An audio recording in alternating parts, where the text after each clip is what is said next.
Bonjour à toutes et tous et bienvenue sur ABC Talk, la première chaîne du bien-être et du développement personnel. Alors déjà un grand merci, vous êtes de plus en plus nombreux à nous suivre, à partager les émissions, à mettre des petits retours positifs et ça vraiment, ça nous fait très chaud au cœur.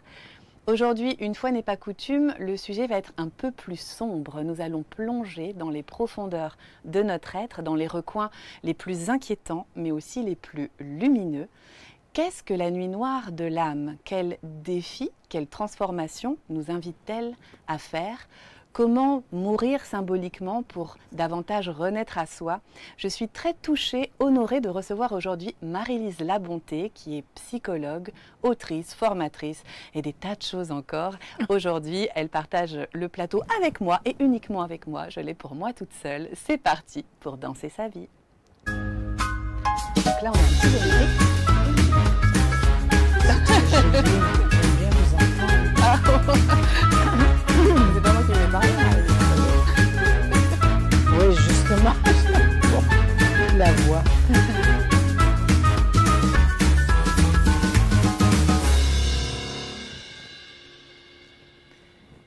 Marie-Lise, bonjour. Bienvenue Bonjour, sur ABC Talk. bonjour. Est-ce que vous Merci. êtes bien installée? Oui, oui, très Vous bien. vous sentez bien ici sur le canapé d'ABC?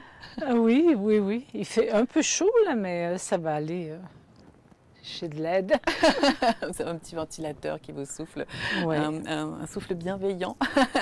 Alors, je suis ravie de vous recevoir parce que j'ai été absolument, très touchée par votre ouvrage « Traverser la nuit noire de l'âme ». Et c'est très important, et renaître à soi, aux Oui. éditions Guy Trédaniel. J'ai plein de questions à vous poser sur qu'est-ce que c'est cette nuit noire de l'âme, mais peut-être pour commencer, pour des personnes qui ne vous connaîtraient pas encore, si tant est qu'il y en ait. Ça se peut fort bien, hein? Est-ce que vous pourriez nous dire quelques mots sur votre parcours? D'où Oui. venez-vous et comment vous en Ben, êtes je arrivé viens- jusqu'ici? Excusez-moi, je vous ai Non, coupé la vas-y. parole. Non, je viens du Québec, ça c'est clair. Mais bon, je vis en France depuis un certain temps. Et mon parcours a été universitaire, la maîtrise, tout comme mes parents voulaient. Vraiment dans une belle mission parentale. Sauf que ça n'allait pas avec des dimensions de moi-même qui voulaient. Rendue à l'université, j'étais très déçue de l'université. Je m'étais créé des attentes. Et j'ai choisi une profession pour devenir orthophoniste, donc logopède, je pense que vous appelez ça ici. Et je m'ennuyais à mourir. Je voulais tout quitter, puis aller étudier avec l'école de Martha Graham, la danse, à New York. Et j'ai pas eu le courage de changer ma vie. Et j'avais à l'époque 20 ans. Et j'étais vraiment malheureuse puis j'en avais pour 4 ans avec la maîtrise. Alors, ce que j'ai fait, j'ai même pas cherché de l'aide. À l'Université de Montréal, il y avait des psychologues pour les élèves et tout. Non, j'ai même pas pensé et je me suis dit, allez, je vais passer à travers. Et ben oui, je suis passée à travers, mais je veux dire, à l'âge de 25 ans, j'avais 2 cannes et j'étais remplie d'arthrite rhumatoïde. D'accord. Alors, j'ai été vraiment frappée vers les 21 ans de cette maladie dite incurable. Et ça a été un parcours universitaire très difficile à cause de la douleur physique que j'avais, mais qui représentait ma douleur psychique. Alors, c'est comme ça que j'ai commencé, à un moment donné, à prendre conscience que je travaillais avec un psychosomaticien, ça existe au Québec, c'est un psychiatre spécialisé en psychosomatique. Et lui, il essayait de m'aider, le rhumatologue aussi, mais après 4 ans, la maladie ne faisait qu'empirer. Et j'allais vers la chaise roulante. C'était une maladie auto-immune, c'est ça que vous aviez déclaré? C'est ça. Alors, puis à un moment donné, je ne pouvais même plus ouvrir mes jambes, ouvrir mes hanches. C'était tellement douloureux, donc je ne pouvais même plus faire l'amour. à 25 ans, j'ai refusé ce sort. Et c'est comme s'il y avait deux vies devant moi. Une vie où j'aurais pu être en chaise roulante, faire mon doctorat, etc., etc.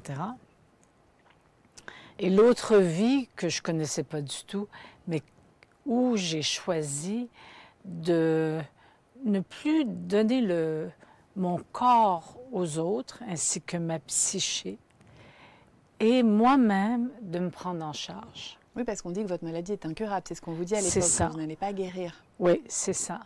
Et moi, j'ai dit non, puisque c'est mon corps. Alors, il y a eu un livre de Madame Thérèse Berthera qui est décédée, Le corps a ses raisons, qui m'a vraiment est venu me chercher. Alors, j'ai tout quitté, j'ai tout vendu. C'est pas que j'en avais beaucoup de choses, mais à 25 ans. Et je suis partie à Paris rencontrer Madame Berthera et j'ai fait 1 an auprès d'elle ma propre démarche d'auto-guérison. Qu'est-ce qu'il y avait dans ce livre, si vous pouvez nous en dire quelques mots? Elle disait que le corps avait ses raisons, que le corps ne mentait pas, que c'était notre corps et non pas le corps de quelqu'un d'autre. Alors ça, c'est quelque chose qui m'a vraiment... Bien, à l'intérieur de moi, justement, il y avait une voix VOX qui me disait « Allez, la guérison est là », c'est-à-dire me réapproprier mon corps. Et ça m'a pris 1 an et demi à Paris de travail. Et donc, quand je suis arrivée, j'avais 2 cannes. Et quand je suis partie, je pouvais courir, danser, marcher. Je suis revenue au Québec, guérie, je dirais, physiquement, émotionnellement. Et il me restait encore des croyances destructrices sur moi-même.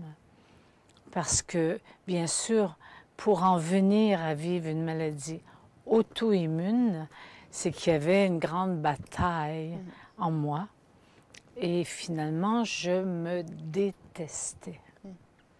Donc, malgré ce travail de libération qui commençait dans le corps, il y avait toujours, en fait, dans ce que vous dites, des croyances qui empêchaient, en fait... Oui, encore une charge. Et à un moment donné, j'ai dit, ça suffit, là, je vais vraiment explorer ces croyances. Et j'en suis venue à la croyance que je n'avais pas vraiment le droit d'exister. Alors, c'était puissant comme annihilation de moi-même. Voilà, donc je me suis vraiment guérie. Ça a pris 4 ans, tout ça. Et de là, ben, ma vie a complètement changé. Je ne suis pas retournée en orthophonie, j'ai donné des cours de travail psychocorporel, j'ai écrit un livre et tout s'est enchaîné. Quand vous dites « j'ai guéri », ça a pris du temps, enfin en tout cas dans cette première partie de votre vie. C'était à base de quoi cette guérison? Les mouvements. Ok, le mouvement. Du travail psychocorporel, donc des mouvements avec des balles de tennis, des bâtons, des balles mousse, enfin des instruments. Mais c'était psychocorporel, c'est-à-dire qu'on agissait sur les zones dans notre corps où sont logées des émotions. Parce que notre corps peut très bien porter nos mémoires, nos émotions. Alors, c'était à travers ces mouvements-là, et je tenais mon journal, puis c'est là que j'ai compris ce que le docteur William Reich avait enseigné au niveau des cuirasses, des carapaces. Et j'ai fait comme ma recherche, tout en me guérissant.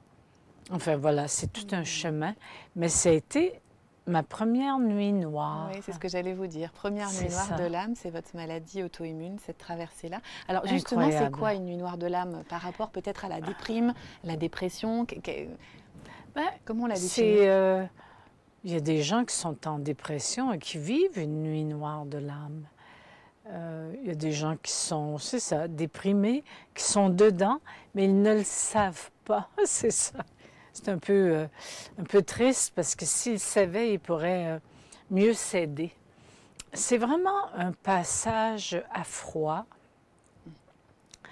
où il y a, petit à petit, il n'y a plus toutes les raisons de vivre qu'on avait attrapées à gauche, à droite, les missions des parents qui nous donnaient une raison de vivre, les imiter, une autre identité, enfin. Bien, tout ça, à un moment donné, ça se fissure. Et souvent, c'est créé par un événement extérieur comme un genre de trauma Donc un qui deuil, nous par arrive. exemple, ou, Oui, un deuil, une maladie, maladie. un diagnostic qui fait que nous savons profondément que notre vie ne sera plus jamais pareille. Et aussi, ça peut être créé par une crise intérieure qui souvent arrive dans les dizaines d'âges, comme à 20 ans, 21 ans, 30 ans. Oui, plus ou moins quelques années. Oui, c'est ça. On parle de la crise de la quarantaine, de la cinquantaine. C'est qu'à un moment donné, il y a une partie de nous profonde, que moi j'appelle mon âme, mais c'est comme ma nature profonde, c'est savoir, c'est très bien quel est mon chemin de vie. Et autour de ça, il y a plein de fausses identités, il y a plein de choses que j'ai bâties, mais qui ne sont pas basées sur la profondeur de mon être. C'est l'âme qui cogne à la porte, c'est ça? Oui, exactement, comme un appel aussi. Et c'est à ce moment-là que soudainement, nous apparaissent wow, je suis à côté de ma vie. Même si j'aime mon conjoint, mes enfants, moi, avec moi, je peux sentir que je suis à côté de ma vie. Et justement, dans la famille, un jour, ma nièce qui avait 30 ans m'écrit, la fille de mon frère, disant, je suis à côté de ma vie, je vis la vie de mon père. À 10 ans? 30 ans. Ah, d'accord. Okay. Oui, non, pas à 10 ans. Parce que vous dites, vous dites, alors pas dans votre livre directement, mais dans plusieurs interviews, que cette nuit noire de l'âme, elle peut toucher aussi des jeunes gens, des enfants, des adolescents. J'aimerais bien que vous nous en disiez un peu plus là-dessus, parce qu'effectivement, dans ma représentation, je pensais que c'était plutôt l'âge adulte. Non, non, non, il y a des enfants vraiment qui vont faire un début de dépression à 8 ans, à 10 ans, parce que déjà, ils savent qu'ils sont pas... ils vont dire, je me sens pas dans la bonne famille. J'ai été adoptée. Ben, c'est pas vrai nécessairement, mais ils savent qu'il y a quelque chose qui ne va pas et ils vont l'exprimer par des symptômes, des chutes, des cassures, même des cauchemars, des comportements scolaires. C'est un cri, l'appel à l'aide. Mais là, eux, ils ne peuvent rien faire. Ils subissent. Ils sont impuissants. Il y en a qui vont peut-être fuguer, mais un petit peu plus tard. Donc, ils vont développer des comportements à risque. Ils vont confronter la vie, la mort. Et ça, c'est la période d'adolescence. Comme s'ils avaient besoin de se créer des rituels pour eux-mêmes, pour se donner un genre de challenge, je vais utiliser un terme anglais, défi, parce qu'ils sont tellement mal intérieurement qu'une partie d'eux voudrait mourir. Il y a même des tentatives de suicide de plus en plus tôt. Donc, il y a des contextes aussi. On parle beaucoup de l'harcèlement que les jeunes peuvent avoir. Mais à l'intérieur d'eux aussi, il y a comme quelque chose qui tourne en boucle. Alors, ils sont dans une nuit noire déjà. Et comment les aider? Là, il y a tout un travail aussi avec les parents, bien sûr, et la société.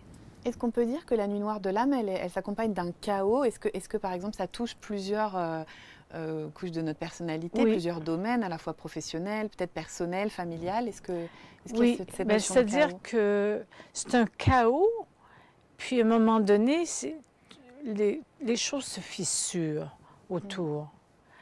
Est-ce que j'aime vraiment mes enfants? Est-ce que c'est ça l'amour? Est-ce que je ne suis pas en train de faire comme mes parents ont fait avec eux? Toutes sortes de questions, mais qui sont sans réponse. Et c'est ça qui crée comme... Alors, ça peut débuter par une séparation au niveau affectif, personnel, puis à un moment donné, affecter le travail. Et là, on arrive au burn-out, c'est-à-dire à l'épuisement psychique. Ça, c'est différent pour chacun. Hein? Il n'y a pas de grande loi universelle là-dessus. Non, non, non, c'est vraiment unique pour chacun, oui. En tout cas, dans votre ouvrage, c'est un peu construit, moi ça m'a fait penser au voyage du héros, la construction, c'est-à-dire qu'il y a vraiment une traversée Oui. assez noire, évidemment, nuit noire de l'âme, mais avec des épreuves. J'aime beaucoup aussi le fait que ce soit très, ce que je vous disais hors antenne, associé au mouvement, c'est-à-dire vous parlez de sable mouvant, de vacillation, enfin vous êtes vraiment sur des termes très physiques en fait. Et en même temps, il y a une sorte de dialogue. Alors, bon, sans trop révéler le secret, j'invite les lecteurs à lire cet ouvrage, mais il y a un dialogue en fait qui construit, qui tisse en fait le récit. Tout à fait. Et ça m'est venu. J'ai jamais écrit comme j'ai écrit là. Et ça m'est venu dès les premiers mots. Alors, j'ai quand même vérifié avec l'éditeur s'il était en accord avec ce genre de dialogue. Et je m'ont dit oui, vas-y et tout. Alors, je suis partie et le livre s'est écrit. Comme des témoignages qui viennent étayer un peu aussi ce récit. Oui, mais c'est pas noté comme étant un témoignage. C'est finalement un résumé de ce que j'ai entendu dans mon bureau et aussi de ce que j'ai vécu. Mais je veux pas dire, moi, Marie-Lie, j'ai vécu ça. Non, pas du tout, pas du tout. C'est complètement... je laisse justement le lecteur le percevoir pour lui, comment il le perçoit pour lui. C'est ça qui est le plus important. Son expérience, oui. Exactement. Alors, vous traversez une deuxième nuit noire de l'âme, c'est-à-dire que la première, c'est aux alentours de 25 ans, enfin la maladie auto-immune dont vous nous parliez tout à l'heure, mais il y a aussi le décès de votre conjoint, de votre mari, qui est assassiné en fait, tué, lors d'un vol, c'est ça? Il y a un vol qui est commis chez vous et... Un vol qui a très mal tourné. Alors, là, c'est clair que j'ai su.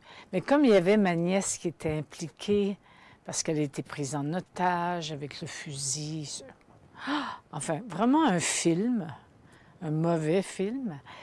Et je me suis centrée plus sur elle que sur moi, parce qu'elle avait 21 ans à ce moment-là.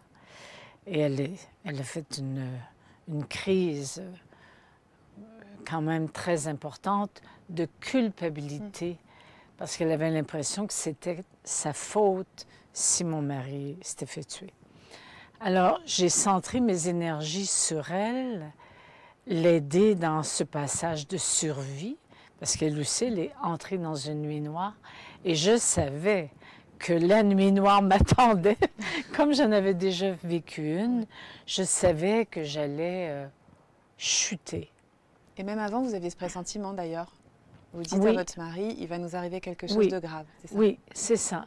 Oui, j'ai eu des prémonitions un mois, quasi un mois, jour pour jour avant sa mort. Mais c'est très difficile d'analyser une prémonition. Je ne comprenais pas ce qui se passait, les images qui me venaient. Vraiment, je me disais, c'est quoi ça? Et à un moment donné, je me suis dit, c'est moi qui vais mourir. Il va m'arriver un accident. Et c'est pour ça que j'en ai parlé à mon mari. Et puis, c'est lui qui est parti. J'aurais pu aussi partir, ma nièce aussi. On a vraiment rencontré la mort, oui. Donc cette nuit noire de l'âme est un peu différente, parce qu'elle ne se passe pas à l'intérieur de vous, comme la maladie, où vous racontez. C'est ça. Mais c'est passé après, à l'intérieur de moi. Parce que elle est venue rejoindre la survivance. Moi, j'étais déjà une survivante. Et là, à nouveau, je me sentais une survivante avec toute la charge qui peut entourer, pourquoi pas moi, pourquoi lui, et ainsi de suite. Alors, donc ça se passait Bon, oui, ça a été provoqué par l'extérieur, mais ça se passait à l'intérieur de moi, c'est sûr. C'était à nouveau une descente aux enfers, sauf vécue d'une façon beaucoup plus consciente pour moi dans ma descente aux enfers. Donc, je me suis mise à écrire beaucoup pour libérer le trop-plein d'émotions, que ça, j'en parle dans l'intro. Tout à fait. Trop-plein d'émotions que j'avais et qui perturbaient bien toute la relation avec mon travail professionnel. Parce que moi, j'ai choisi de ne pas m'arrêter sur le choc. Vous étiez en tournée à ce moment-là en plus. Oui, c'est ça, j'étais en tournée. J'ai accepté de la faire, sachant que le mouvement, à nouveau, m'aiderait à faire circuler, plutôt que de m'enfermer chez moi, puis de ruminer mon deuil. Ouais. Mon deuil et le choc, la rencontre avec la mort aussi, c'est tout ça. Quelle est ma raison de vivre après ça, hein? C'est la nuit noire. Oui. Et vous parlez aussi d'un travail sur les parts. Alors, si vous pouvez nous en dire un peu plus, je trouve ça très intéressant. C'est-à-dire qu'à un moment donné, un peu plus tard, vous rencontrez un autre homme qui vient dans votre vie, évidemment qui ne remplace pas votre mari. Non, mais vous dites qu'il a la sensation que vous êtes trois. Et à ce moment-là, vous dites, cette part de moi, je devais la lâcher, cette part... Oui. Je trouve ça très éclairiant et je pense que ça peut vraiment aider beaucoup de gens qui nous regardent, qu'on a des parts de nous, enfin différentes en nous, c'est ça. Oui. Et il y a certaines, parce que là vous auriez pu avoir envie de vous laisser aller et vous de mourir à votre tour, mais vous avez laissé mourir une part de vous, c'est ça? C'est ça, exactement. Parce que c'est sûr qu'en laissant 2 ans après, en laissant entrer quelqu'un dans ma vie, le fait d'ouvrir mon cœur à nouveau, bien, ça m'a fait prendre conscience de façon beaucoup plus aiguë qu'une partie de moi qui voulait encore mourir avec mon mari. Et j'avais même des rêves où je me retrouvais devant le royaume des morts avec les cerbères et tout, comme c'est raconté dans la mythologie, et on me refusait l'accès. Je n'avais pas accès au royaume des morts pour aller voir mon mari, alors le rencontrer. Donc, j'ai pris conscience que cette partie-là de moi était très lourde, autant pour ma relation nouvelle que surtout pour moi. Alors, c'est là où je raconte, je me suis retirée à la campagne et j'ai dit, je ne sors pas d'ici tant que je n'ai pas été à sa rencontre, puis l'aider à mourir. Parce que je sentais que, comme une noyée, hein, elle me tirait un bras, l'autre ma robe, tout. C'était comme, ça devenait comme... Comme l'aspiration vers le néant, on parle de ça de temps en temps aussi, comment on se sent aspirer vers... Aspirer vers le fond, en tout cas, comme j'ai déjà vécu avant... avec la maladie, aspirer vers le fond de la piscine, entre guillemets. Alors, je l'ai laissé parler par l'écriture, je l'ai laissé s'exprimer, puis tout ça. Et à un moment donné, j'ai dit, écoute, je vais t'accompagner dans la mort. Donc ça, c'est à votre part de vous. Vous lui laissez la place, en fait, ça vous ritualisez comment Exactement, vous faites, en fait? c'est ça. Donc, premièrement, l'écriture, l'écouter, et évidemment, beaucoup d'émotions et tout. C'est pour ça que j'étais contente d'être complètement seule. Et la nature m'aidait. Puis, à un moment donné, j'ai dit, bon, là, je vais te laisser... c'est le temps pour toi d'aller vers lui. Et moi, je vais rester vivante et encore plus vivante. Parce qu'elle prenait de l'énergie.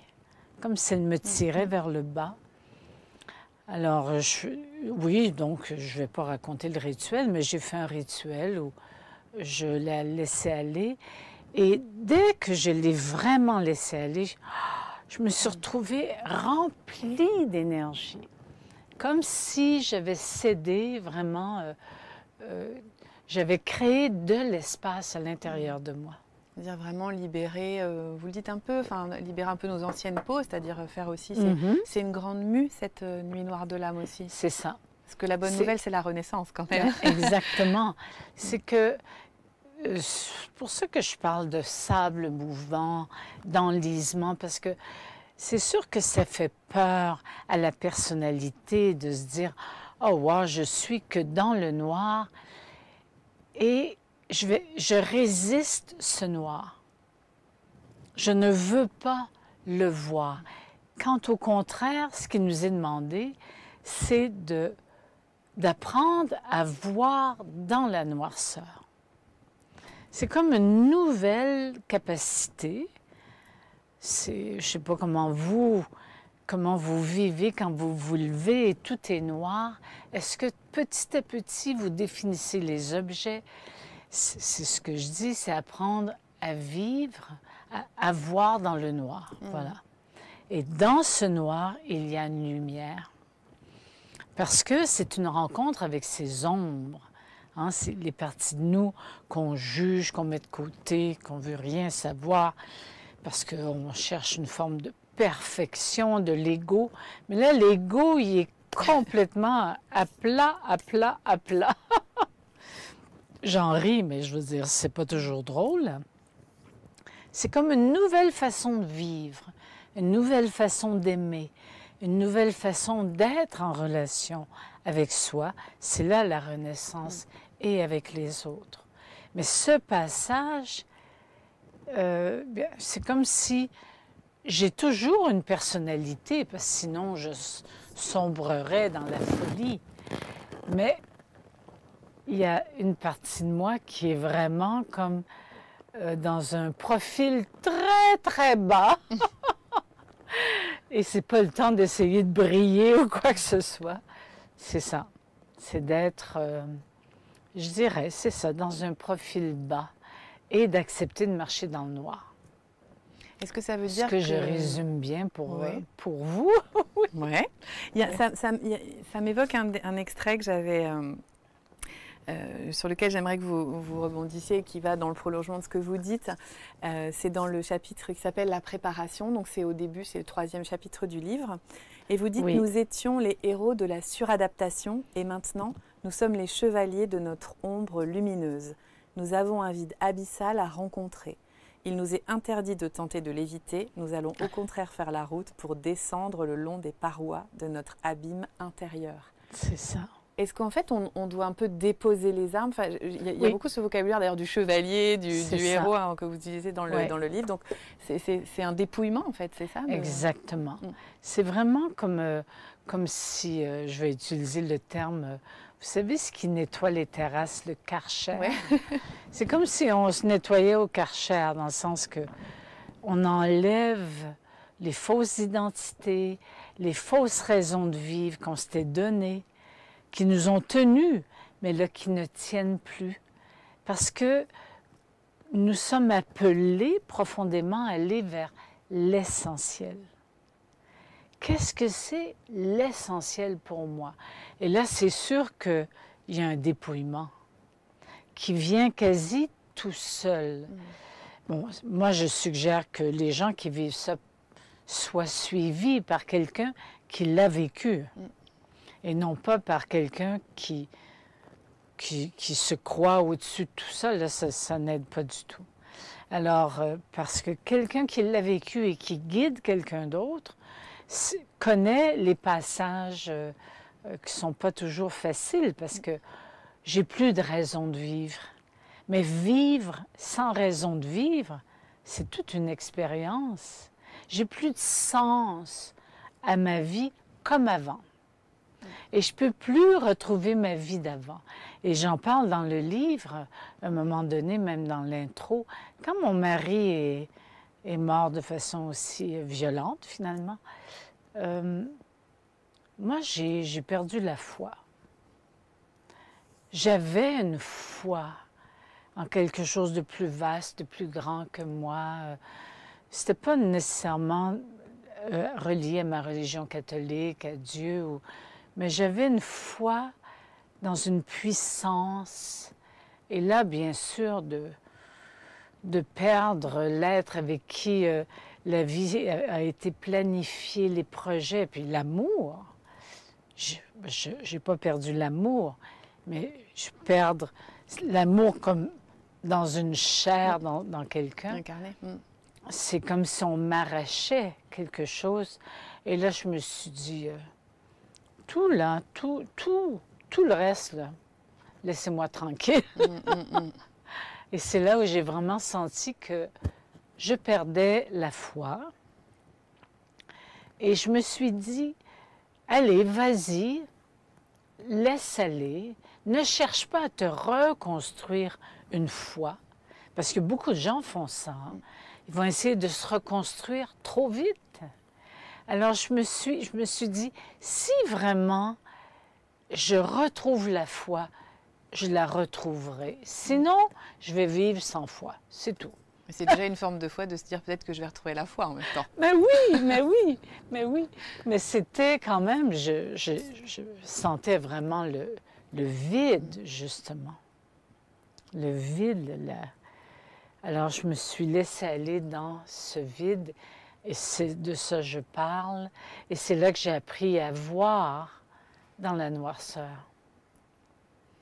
Et est-ce qu'il y a une autre façon, parce que c'est un appel de l'âme, donc de ce qui est notre essentiel en fait, oui. Hein, qui toque à la porte, qui crie que c'est plus possible de faire autrement. C'est ça. Est-ce qu'on est obligé de passer par des nuits noires de l'âme pour contacter notre essentiel, ou est-ce qu'il y a une autre façon, et comment vous accompagnez peut-être les gens à se connecter pour éviter d'en passer par là? Ça dépend si les gens ont la tête dure ou non.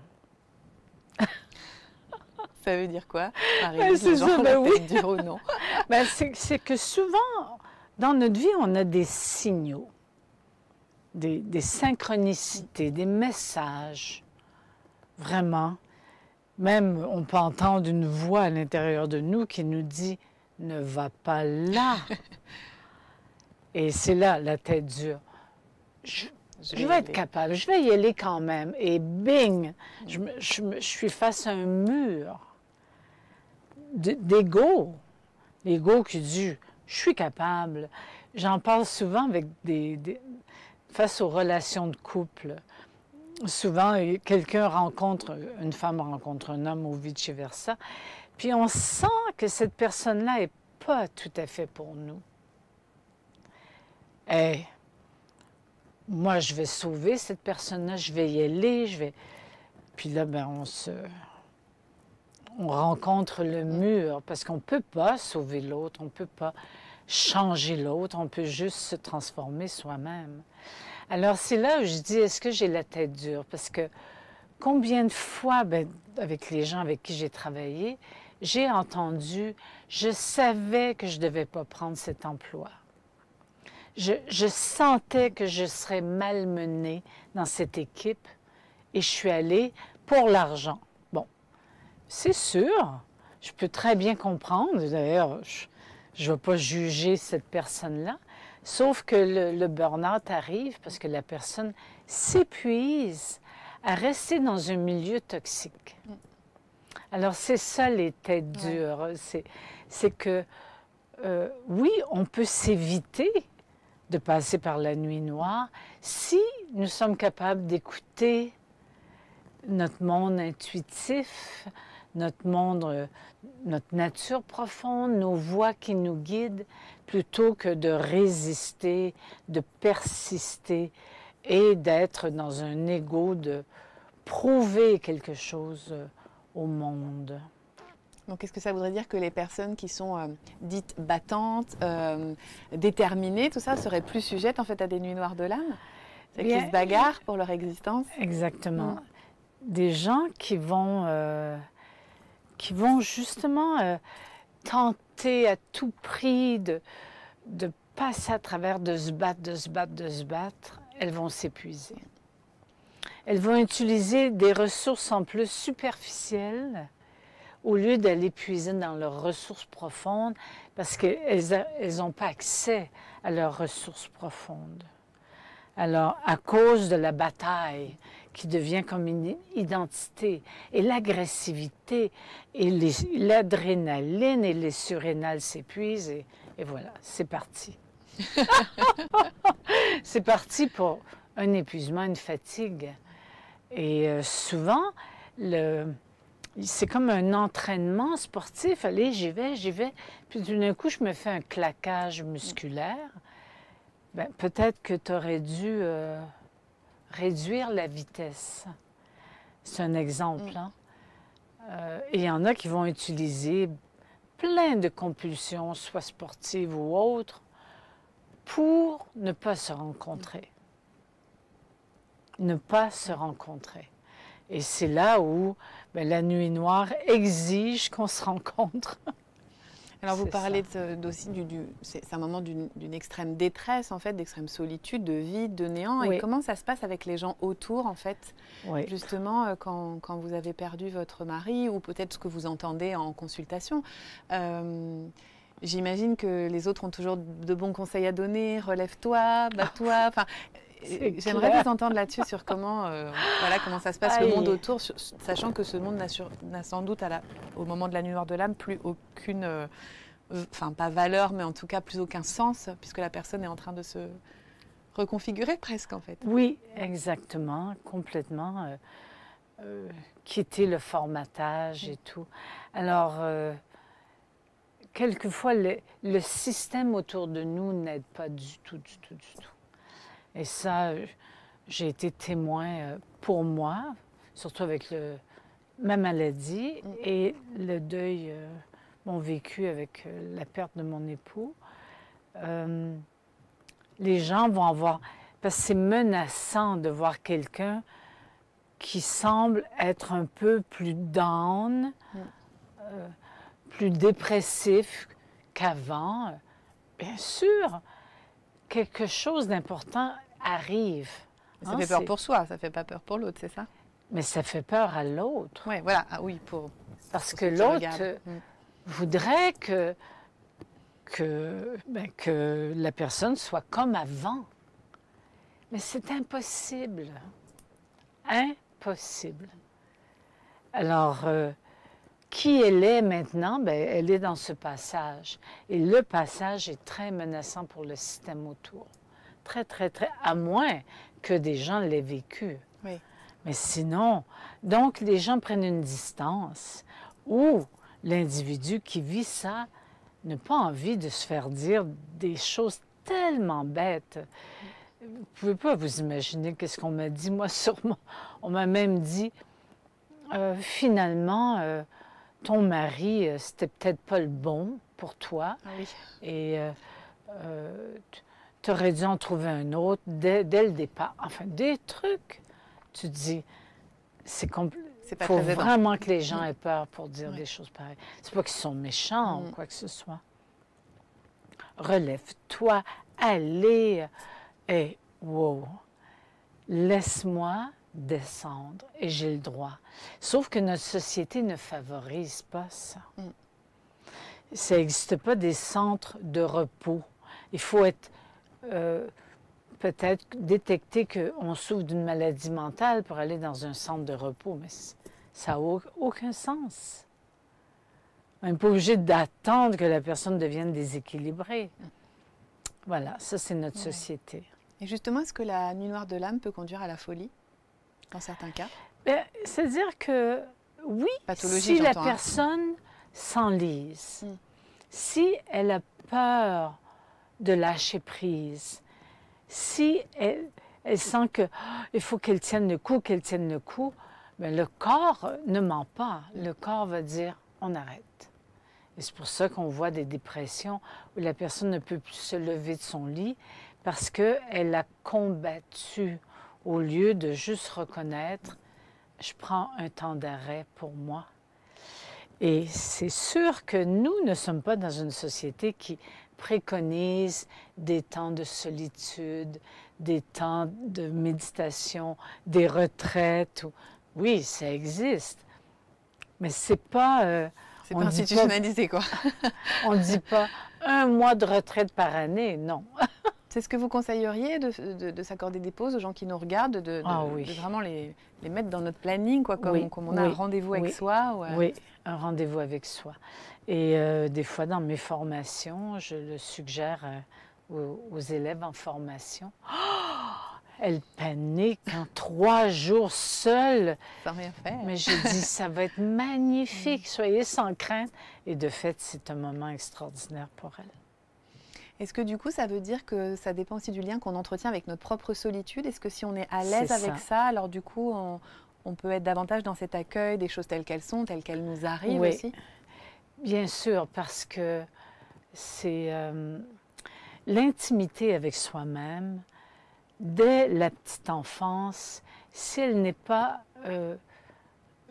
soutenue par les parents qui vont suggérer que l'enfant tienne son journal, ait des moments d'intimité avec lui-même, même à travers un instrument de musique, pas toujours la performance. Tous les cours que les enfants prennent et que les parents courent pour aller les conduire, c'est de la folie à quelque part. Oui, la culture est très importante et tout ça, mais est-ce que l'enfant apprend à découvrir son monde intérieur à travers le dessin, dessiner ses rêves? Donc des pratiques plus libres, c'est ce que vous dites, parce qu'on peut être formaté aussi en pratiquant la musique, par exemple. Oh mon Dieu, qu'on peut être formaté. Hein. J'ai quand même fait 12 ans de formatage de piano. Donc vous en savez quelque chose. Oui, oui. Alors, ça aiderait, parce que l'intimité avec soi-même, souvent, ça fait peur. Qu'est-ce que je vais faire? Et je dis aux gens, ben, rien faire. Ah, rien faire, ça existe? Ben oui, rien faire. Juste se laisser être. Bon, là, je donne un exemple, mais c'était pour répondre entre autres à votre question. Peut-être faire des temps courts au départ, est-ce que ça peut encourager justement? Parce que si on fait tout de suite 3 jours, comme vous dites, ça peut être effectivement terrifiant si on n'a pas l'habitude. N'empêche que c'est un cycle 3. Et si je rentre, puis je ressors immédiatement, il va y avoir une frustration à un niveau très profond, au niveau de l'inconscient même. Donc, le livre parle aussi du dialogue avec ses ombres, parce que nous sommes, au niveau de l'ego, toujours dans la lumière. Est-ce qu'on ne pourrait pas aussi se mettre à l'ombre? C'est-à-dire que l'ombre, c'est des parties de nous qui sont dans l'ombre parce que l'ego est trop dans la lumière. Et c'est une fausse lumière. Ce n'est pas une lumière qui fait du bien à l'âme puis au cœur. Se mettre à l'ombre, c'est joli. Oui, se mettre à l'ombre. Alors, mon émission s'appelle Danser sa vie, donc évidemment, je suis sensible, tout comme vous, à la danse, au mouvement, et le mouvement est vraiment au cœur de votre travail. Vous avez d'ailleurs créé la méthode des libérations des cuirasses. Oui. Est-ce que vous pourriez nous en dire un petit peu plus? Justement, les cuirasses, c'est vraiment l'armure, en fait. Excusez-moi, mon micro. Ah. Je tire sur la corde. Oui, ben... pouvez-vous juste répéter la question? Oui, je vous interroger sur la méthode de libération des cuirasses. La cuirasse qui est un peu l'armure, en fait, les coquilles dans lesquelles on s'enferme. Tout à fait. Vous avez créé cette méthode. Alors, en quoi elle consiste, en quelques mots? Sur quoi vous êtes basé? Donc, j'imagine sur votre trajet personnel, mais... Oui. Puis aussi avec des études sur le corps et sur comment le corps... on est fait comme un oignon, finalement, on a des couches. Puis au centre de l'oignon, quand on ouvre, bien, il y a le cœur du corps. Je parle beaucoup du cœur du corps. Et que toutes ces couches, elles peuvent compresser, donc c'est des carapaces, des cuirasses, qui étouffent notre être profond, étouffent qui on est profondément. Alors, qui on est profondément, justement, le séminaire que j'ai donné ce week-end, il y a une femme qui me dit si je sors de moi mes parents, parce que c'était le but du week-end, qui suis-je? Et il n'y a pas de réponse immédiate, certainement pas moi qui va lui dire qui elle est. Et la personne se dit je me retrouve avec cette question. Qui suis-je? Et ça demande un temps d'adaptation, se mettre à l'écoute de quels sont mes besoins, quels sont mes désirs, enfin, etc. Mes passions. Alors, ces couches musculaires ont beaucoup de tensions et dans notre corps, ces tensions bien, portent des émotions qui sont chargées sur nous. C'est-à-dire qu'on se protège des autres, on se protège de soi. Ce sont des couches de protection. Et alors, la méthode consiste à explorer le corps, donc on est étendu au sol ou debout, ou sur le côté, sur le ventre. Puis, ce sont des mouvements qui sont créés pour aller chercher des zones où il y a des gros blocages émotionnels, et souvent, et qui s'expriment par des tensions ou même jusqu'à la maladie. Hein. Et ces couches, alors pour reprendre l'image de l'oignon que vous donniez tout à l'heure, c'est quoi? Ouais. Ce sont nos croyances, nos programmations, c'est quoi en oui, fait? c'est comme un conditionnement. Okay. De là, l'enfant, dans son développement, va imiter ses parents. Vous avez juste à regarder sur une plage, papa passe, puis petit garçon suit derrière, et il marche exactement comme papa. Et c'est naturel, ça fait partie. Mais rendu à 40 ans, c'est un peu...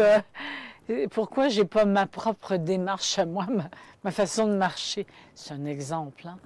Hein? Donc, nous restons longtemps, par peur de se trouver nous-mêmes, dans l'identité, entre autres parentale. Ça, c'est une bonne couche qui formate. Puis, bon, des gens se réveillent à 20 ans, 30 ans et même avant, mais ils n'osent pas sortir du carcan. Et à Montréal, j'ai rencontré beaucoup de Français qui déménageaient pour venir vivre à Montréal, croyant se sauver des parents. Et dans leur bagage, ben, les parents suivaient. Et même au-delà du décès des parents, hein, les liens, s'ils sont toxiques, perdurent. C'est ça. Donc, il y a d'autres couches. Il y a des couches, par exemple, tout mon mal d'amour, ce que j'appelle la cuirasse du mal aimé. Toutes les dimensions de moi, le non-amour envers moi-même, ou la peur d'être aimé, ou la peur d'aimer à cause des blessures de la petite enfance. Tout ça, c'est dans notre corps. Vraiment. Dans notre thorax, dans nos genoux, dans nos chevilles, partout. Et c'est ça, la méthode, tranquillement, aide le corps à s'ouvrir. Parce que les cuirasses, la personne est complètement fermée. Je tire encore sur la corde. Est complètement fermée. Puis la méthode fait que ça s'ouvre, ça s'ouvre. Le corps est mieux, puis le corps en demande plus. Parce que nous avons une intelligence corporelle extraordinaire. Bien, si vous connaissez la danse, vous le savez. Et c'est ce qui guide la libération. Quand j'ai pris soin de l'arthrite, je me suis soignée avec le psychosomaticien, le rhumatologue. Je passais de l'esprit vers le corps.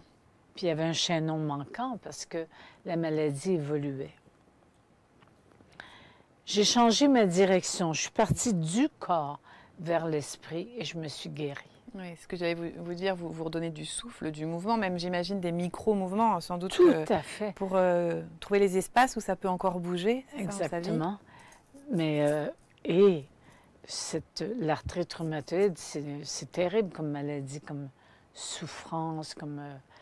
alors, tranquillement, apprivoiser les zones où ça fait mal, peu importe le nom de la maladie. C'est libérer des espaces d'enfermement à l'intérieur de soi. Donc ça, est-ce qu'on peut s'entraîner à le faire au quotidien, par exemple, ça, chez oui, soi? Oui, tout à fait. Mais ce n'est pas vraiment un entraînement. Ouais. Le mot n'est pas tout à fait approprié. C'est plutôt raison. Un temps d'intimité avec soi. Parce que souvent, les gens sont là à côté de leur corps. Ils n'habitent pas leur corps. ils ont peur d'entrer parce que justement, il y a des souvenirs, il y a des mémoires. Donc, ça peut se pratiquer seul. Moi, je l'ai fait seul pendant des mois avant de me rendre à Paris.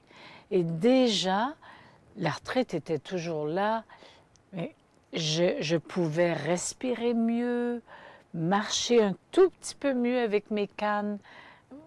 Voilà. Oui.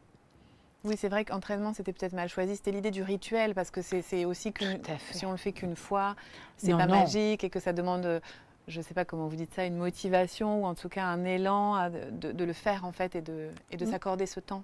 Oui, et de se faire du bien. Et le plus fascinant, c'est souvent le corps qui le demande. Je dis souvent aux gens, ayez un tapis, pas nécessairement un tapis de yoga ou quoi que ce soit, un tapis, les balles pas très loin et tout ça, pour que vous puissiez avoir votre espace. Et on fait quoi avec les balles alors, Marie-Lise? On les met sous le corps. Sous le corps, ok. En dessous de soi, sous le dos? Oui, au niveau du dos, des hanches, le bassin. On a tellement de muscles dans le dos et donc on va ouvrir la respiration, le bâton aussi, recouvert d'un caoutchouc mousse bien sûr, et aussi il y a des balles mousse qu'on peut mettre sur le devant de son corps. Il y a des mouvements, on fait tout le tour du corps finalement. On travaille la verticalité, l'horizontalité, les flancs. Donc la balle et le bâton aident à la mobilité, à nous remettre en mouvement, c'est ça? C'est-à-dire que la balle et le bâton vont aller chercher la tension musculaire qui est dans le muscle. Et le mouvement se vit, puis petit à petit, ça lâche, ça lâche. Et au début d'une séance, je dis souvent aux gens, observez comment, prenez conscience de votre position sur le sol. Et souvent, les gens tiennent par la pointe de la tête, la pointe du sacrum, la pointe des omoplates, les talons.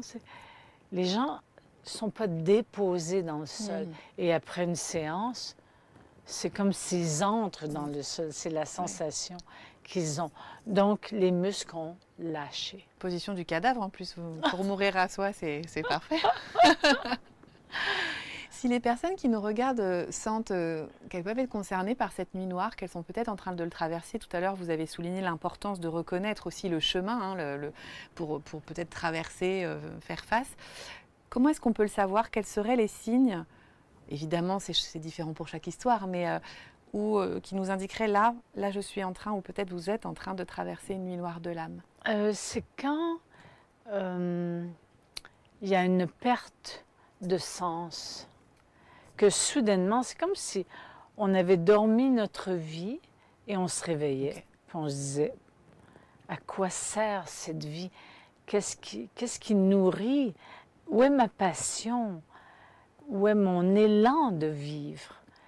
Parce que souvent, on l'épuise. On épuise notre énergie vitale à faire des choses qui ne nous conviennent pas pour faire plaisir, par peur de blesser, etc., etc.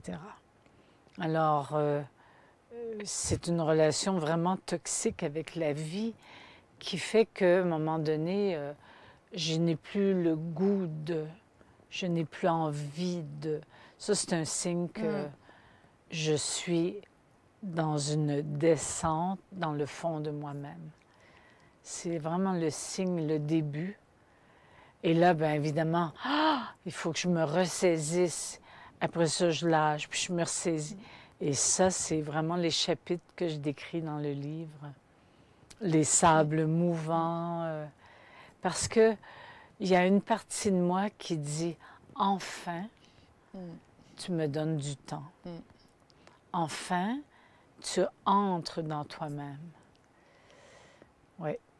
Et comme l'entourage n'est pas forcément, d'après ce que vous disiez, le meilleur soutien, c'est ça. Se faire accompagner, peut-être indiquer, mais vous disiez par quelqu'un qui a traversé cette nuit noire. Alors comment on sait, comment on pose la question à son thérapeute, est-ce que vous avez déjà traversé une nuit noire de l'âme, c'est ça? Vous pouvez directement lui poser aussi, ou tout simplement en décrivant vos symptômes.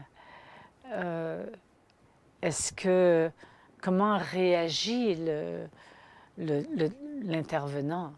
S'il essaie de vous coacher, allez, on retourne à vivre, c'est peut-être le temps de mourir pour renaître, c'est ça. Et ça, le corps le sait, hein? Le cœur le sait aussi. En tout cas, vous nous avez donné quelques petits jalons dans votre livre très précieux « Traverser la nuit noire de l'âme et renaître à soi », paru chez Très Daniel. Quelles sont vos prochaines actus, vos prochains peut-être livres? Êtes-vous sur d'autres projets? Marie-Lise, je suis curieuse. Je suis sur un projet et je constate que plein de gens écrivent là-dessus en plus. Et là, je me dis, bon, la bonté, c'est peut-être le temps que tu sortes, que tu te mettes à écrire ton livre. Parce que ça semble être un sujet très stimulé là, en ce moment dans notre société. Donc, peut-être, hein, enfin, je pense que oui. Le prochain ouvrage, c'est la relation à la nourriture. Mais ce n'est pas un ouvrage de diététique ou quoi que ce soit. C'est parce que je suis entourée de gens qui ont différentes façons de vouloir maigrir à tout prix. Et j'en reviens pas de ce que ça crée comme dégâts dans notre société. Alors, je trouve que c'est rendu une obsession, notre relation à la nourriture. Et c'est de ça que j'ai envie de parler, mais le livre est très différent de tout ce que j'ai vu jusqu'à maintenant. Dieu merci, parce que le plan est déjà fait, tout ça. C'est sans doute une thématique qui, en ce moment, prend beaucoup d'ampleur. Oui, et c'est peut-être un temps où les gens se questionnent, justement, à quoi ça sert de manger, de me nourrir, enfin, oui.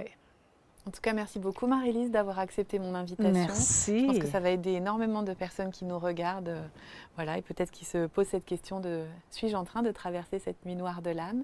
Merci à vous de nous avoir suivis. Merci à Marc pour sa confiance. Je vous dis à très bientôt dans une nouvelle émission de Danser sa vie. Merci Marie-Lise. Merci.